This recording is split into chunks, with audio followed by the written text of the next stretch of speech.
Hi guys, आज नवीन ब्लॉगमध्येच तुम्हा सर्वांचं स्वागत आहे। तर आज आमचे इथं आहेत आसराच्या सवासण्या, त्याची तयारी आहे। हे बघा, मी असं साधं सिंपल डेकोरेशन केलं होतं।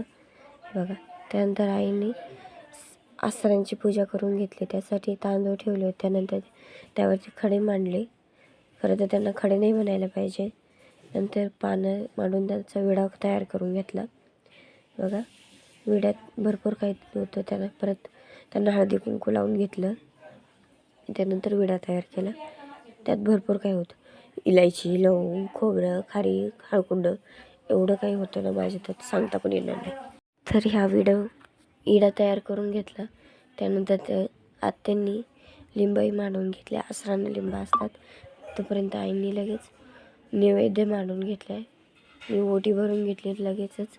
त्यानंतर दिवे पाजळून घेतले। हे बघा, माहीत नाही दिवे पाजळतात की लावतात, काहीतरी केलं।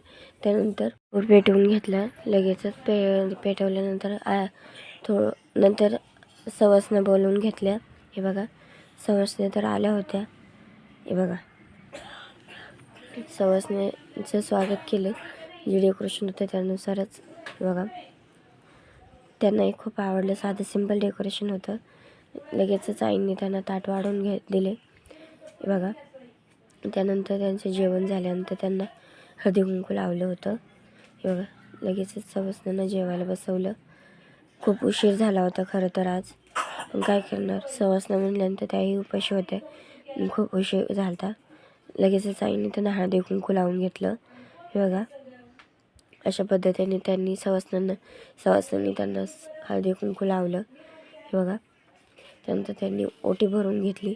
तर तुम्ही कशा करता आसरांच्या सवासण्या कमेंटमध्ये नक्की सांगा बरं का। चॅनलला नवीन असाल तर सबस्क्राईब करा। तर हे बघा, त्यानंतर संध्याकाळी मी मंदिराला कलर दिला। खरं तर हिंदूच्या बाबांनीच दिला होता, पण जिथे राहिले तिथं द्यायचं काम चाललं होतं माझं। चला तर मग बाय बाय, भेटूया नवीन व्हिडिओमध्ये। Bye bye.